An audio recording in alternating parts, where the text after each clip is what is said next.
आप सभी को मेरा प्रणाम। अष्टावक्र महागीता पहले प्रकरण का 9वां श्लोक। एको विशुद्ध बोधोहम इति निश्चेवनहीना प्रज्वालया ज्ञान गहनम वीत शोक सुखी भव। इसका अर्थ, मैं एक विशुद्ध बोध हूँ, ऐसी निश्चय रूपी अग्नि से गहन अज्ञान रूपी वन को जला तो वीत शोक हो, सुख को प्राप्त हो। क्या कहते हैं अष्टावक्र? मैं एक विशुद्ध बोध हूँ, लेकिन ये क्या हमारी अनुभूति है? नहीं। हम तो अपने आप को न जाने क्या क्या मान लेते हैं, और विशुद्ध बोध की चैतन्य मात्र की अनुभूति तो हमारी है ही नहीं। हम अपने आप को मान लेते हैं कि मैं बुद्धिमान हूँ या मैं मूर्ख हूँ, मैं कुरूप हूँ, मैं सुंदर हूँ, मैं अमीर हूँ कि मैं गरीब हूँ, मैं हिंदू हूँ कि मैं मुस्लिम हूँ कि मैं जैन हूँ कि मैं एक बौद्ध हूँ। न जाने किस किस तरीके से अपनी पहचान, इन झूठी पहचानों को हम पकड़ लेते हैं। मैं फला कुल का हूँ, मैं फला वर्ण का हूँ, मैं श्रेष्ठ हूँ, मैं ये हूँ, मैं वो हूँ।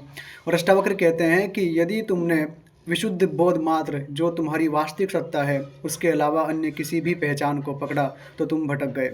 और ये जो तुम्हारा भटकाव है, ये जो तुम्हारी झूठी पहचान है, यही अब तुम्हारा कारागृह बनेगा, यही अब तुम्हारे दुख का कारण बनेगा। जिस तरीके से किसी कमरे में कोई दिया जलता हो और उस दिए की रोशनी उस कमरे में उपस्थित सभी वस्तुओं पर पड़ती हो, उसी तरीके से अष्टावक्र कहते हैं ये जो चैतन्य की ज्योति जल रही है, इसका प्रकाश शरीर पर पड़ता है, मन पर पड़ता है, बुद्धि पर पड़ता है, इससे तुम प्रकाशित हो रहे हो। लेकिन वो जो चैतन्य की ज्योति है वह बुद्धि नहीं है, वह शरीर नहीं है, वह मन नहीं है। जिस तरीके से कमरे में जलने वाली ज्योति कुर्सी नहीं है, टेबल नहीं है, बिस्तर नहीं है, लेकिन उन वस्तुओं पर भी उस दीपक की ज्योति का प्रकाश पड़ता है, लेकिन वह ज्योति वह अन्य वस्तु नहीं है। इसी तरीके से तुम्हारे भीतर जो चैतन्य का दिया जल रहा है, जो जो बोध है, जो विशुद्ध जागरूकता है, वही इन सभी चीज़ों को प्रकाशित कर रही है। और जब तुम उसको भूल कर इन सभी चीज़ों को अपनी पहचान बना लेते हो, तब तुम तुम्हारी वास्तविक सत्ता जो है उससे भटक गए, उससे दूर हो गए।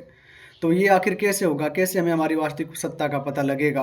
क्या केवल सोचने मात्र से? क्या केवल कल्पना करने मात्र से? क्या केवल मान लेने मात्र से? नहीं, जानने से ही कुछ होगा, अनुभूति से ही कुछ होगा।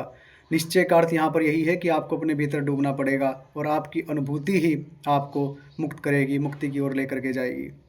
आप सभी को मेरा प्रणाम।